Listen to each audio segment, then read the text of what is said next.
Revenue శాఖ గత ప్రభుత్వం ఆంధ్రప్రదేశ్ భూ హక్కు చట్టాన్ని సరైన జాగ్రత్తలు తీసుకోకుండా హడావిడిగా తీసుకొచ్చింది. ప్రజల నుండి వచ్చిన తీవ్రమైన ఒత్తిడి మేరకు ఈ చట్టాన్ని రద్దు చేసి భూ యాజమాన్యంపై ప్రజలకు ఉన్న భయాన్ని మా ప్రభుత్వం తొలగించింది. గ్రామ స్థాయిలో భూ సమస్యలను పరిష్కరించడానికి మా ప్రభుత్వం 17,403 గ్రామాలలో రెవెన్యూ సదస్సులను నిర్వహించి ఇప్పటి వరకు 90,315 అర్జీలను పరిష్కరించడం జరిగింది. సుమోటో కుల ధృవీకరణ విధానం ద్వారా రాష్ట్రంలోని అన్ని కుటుంబాలకు కుల ధృవీకరణ పత్రాలను ఆన్లైన్ లో అందుబాటులో ఉంచడం జరిగింది. ఫ్రీహోల్డ్ భూముల పునఃపరిశీలన చేపట్టి పూర్తి చేశాం. రీసర్వే పూర్తయిన 6,688 గ్రామాలలో గ్రామ సభలను జరిపి ఫిర్యాదుల పరిష్కారానికి తాజా ప్రాదేశిక డేటాను నిర్వహించడం జరుగుతోంది. కార్మిక శాఖ దారిద్ర్య రేఖకు దిగువన ఉన్న కుటుంబాల భద్రత కోసం కుటుంబ యజమానికి చంద్రన్న బీమా పథకం అమలుకు సంబంధించిన విధి విధానాలను నిర్ణయించేందుకు వర్కింగ్ కమిటీ ఏర్పాటు చేశాం. గుంటూరు, శ్రీ సిటీ, కర్నూలు, పెనుగొండ, అచ్యుతాపురం, శ్రీకాకుళం మరియు నెల్లూరు జిల్లాలలో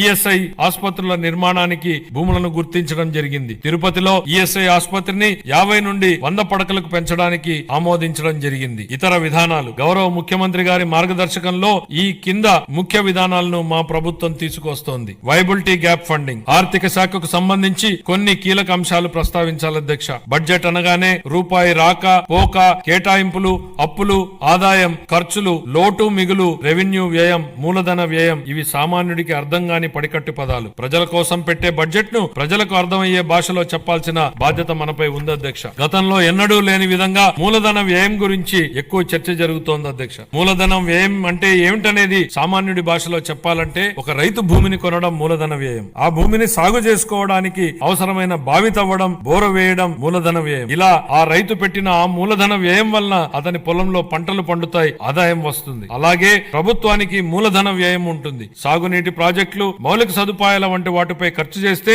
అవి తిరిగి ఆదాయాన్ని కల్పిస్తాయి. ఇదే నిజమైన మూలధన వ్యయం లక్ష్యం. ఒక ఉదాహరణ అధ్యక్ష, 1600 కోట్ల రూపాయలను ఖర్చు పెట్టి కట్టిన పట్టిసీమ ప్రాజెక్టు ఈ రాష్ట్ర రైతాంగానికి 5 ఏళ్లలో 44,000 కోట్ల రూపాయలను సంపాదించే అవకాశాన్ని కల్పించింది. ఇది నిజమైన మూలధన వ్యయం, ప్రజలకు ఉపయోగపడే మూలధన వ్యయం. అందుకే మా ప్రభుత్వం దీనికి ఎక్కువ ప్రాధాన్యతనిస్తోంది. 100 కోట్లతో సముద్ర తీరాన ప్యాలెస్లు కట్టుకోవడం, సర్వే రాళ్లపై బొమ్మలకే 650 కోట్ల రూపాయలు తగలేయడం ప్రజలకు ఉపయోగపడే మూలధన వ్యయం కాదు. ఇలాంటివి క్యాపిటల్ ఎక్స్పెండిచర్ లా కనిపించే పర్సనల్ ఎక్స్పెండిచర్. ఇది గత ప్రభుత్వ నిర్వాహకం. అందరినీ అలాంటి ప్రాజెక్టులపై మా ప్రభుత్వం డబ్బులు ఖర్చు పెట్టడం మూలధన వ్యయం. ఇది నాటి పాలకులు ఖర్చు పెట్టిన విధానానికి, నేటి పాలకులు ఖర్చు పెడుతున్న విధానానికి ఉన్న వ్యత్యాసం. అదే రూపాయిని ఎవరు ఎలా ఖర్చు పెడుతున్నారనడానికి ఇదే ఉదాహరణ. తక్కువ ఆదాయ వనరులున్న ప్రస్తుత పరిస్థితుల్లో పెద్ద క్యాపిటల్ ఎక్స్పెండిచర్ ప్రాజెక్టులు చేపట్టడానికి